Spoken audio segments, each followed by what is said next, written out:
ঢাকা চট্টগ্রাম মহাসড়কের কুমিল্লা অংশে এআই প্রযুক্তি নির্ভর ক্যামেরা চালুর পর প্রথম ২৪ ঘন্টায় ৪৪৯টি মামলা করেছে হাইওয়ে পুলিশ। এসব মামলায় জরিমানা করা হয়েছে ১৫,৫১,০০০ টাকা। এ বিষয়ে বিস্তারিত জানতে কুমিল্লা আলেখারচর বিশ্ব রোড থেকে সরাসরি যুক্ত হচ্ছেন কুমিল্লা প্রতিনিধি হুমায়ুন কবির জীবন। জীবন, আমাদের জানাবেন কৃত্রিম বুদ্ধিমত্তা, এআই এবং স্বয়ংক্রিয় জরিমানা পদ্ধতি চালু করার পর মহাসড়কে কি পরিবর্তন দেখতে পাচ্ছেন?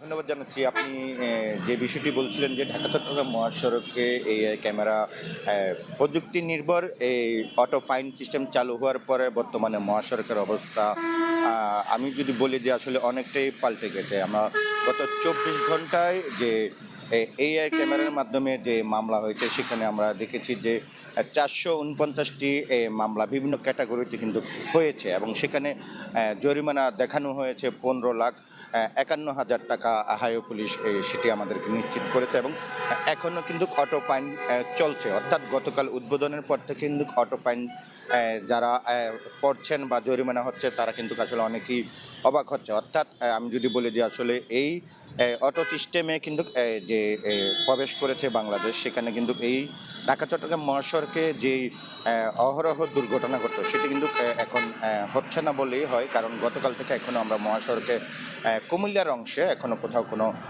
দুর্ঘটনার খবর আমরা পাইনি। সেই সাথে যারা চালক রয়েছেন, যাত্রী রয়েছেন, যারা এই সড়ক দিয়ে পথচারী রয়েছেন তাদের সাথে আমরা কথা বলেছিলাম। তারা বলছিলেন যে প্রযুক্তি নির্ভর যে অটো ফাইন সিস্টেমটি চালু হচ্ছে সেটি তারা স্বাগত জানাচ্ছেন এবং এই ধারাবাহিকতা এই কার্যক্রম যদি অব্যাহত থাকে তাহলে কিন্তু আসলে মহাসড়কের যে শৃঙ্খলা সেটি কিন্তু ফিরে আসবে। সেই সাথে কিন্তু নিরাপদে চালক যাত্রী উভয় কিন্তু চলাচল করতে পারবে বলে অনেকে জানিয়েছেন। আর আমরা হাইওয়ে পুলিশের সাথে যে বিষয় এই বিষয়ে কথা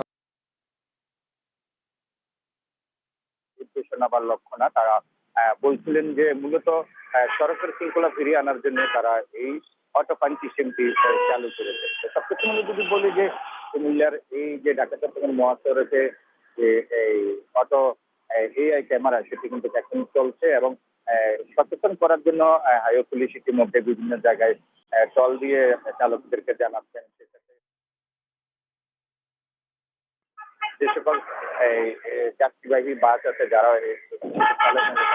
দাঁড় করে রয়েছেন তারা কিন্তু এখন আর আগের মতো রাখছেন না এবং উল্টো পথে অনেক সময় অনেক গাড়ি আসছেন সেগুলো কিন্তু এখন গাড়ি উল্টো পথে আসছে না। সবকিছু মিলে যদি বলে যে আসলে কুমিল্লার ঢাকা চট্টগ্রাম মহাসড়কে ইতিমধ্যে কিন্তু শৃঙ্খলায় ফিরে আসছে এবং গাড়ির যে দ্রুত গতি সেটি কিন্তু এখন দেখা যাচ্ছে।